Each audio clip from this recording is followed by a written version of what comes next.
let's cook water spinach. Add olive oil yan eh. Olive oil. Kahit na ano ba? Any kind of oil pwede. Mo. Oo. Pwede. Add the garlic and the ginger. Mix.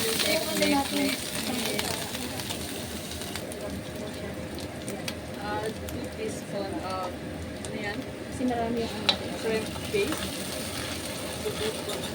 Hininaan ko yung open kasi may ano yan, mga amoy. Bango. Bango.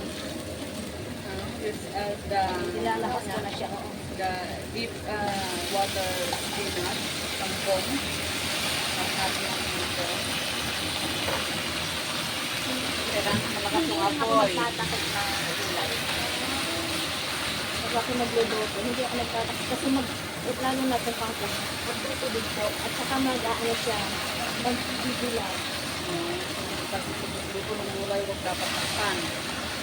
Kasi malakas yung apoy mo, so kailangan hinahalo-halo na siya. Mekos guys. Mekos lang. Mekos lang.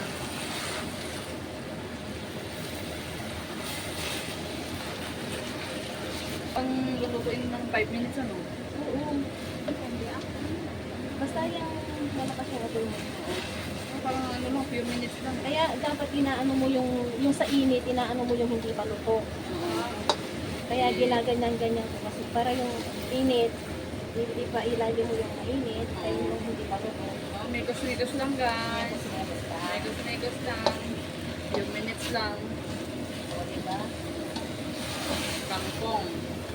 Water spinach. Ayun ko lang nalaman ba? Water spinach pala ito.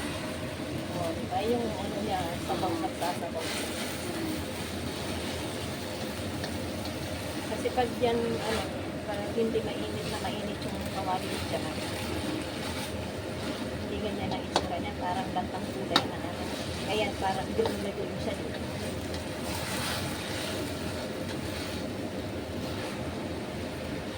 So, anuhin mo lang yung mga hindi luto. Luto na ang kangkong. Hugasan para Water hindi spinach. 2 minutes lang guys. 2 minutes and 40 seconds. Okay. Ito, start. Okay. Oh. Baka hindi ka makita eh. Water Kasi spinach. Yan ko lang alam ang kangkong.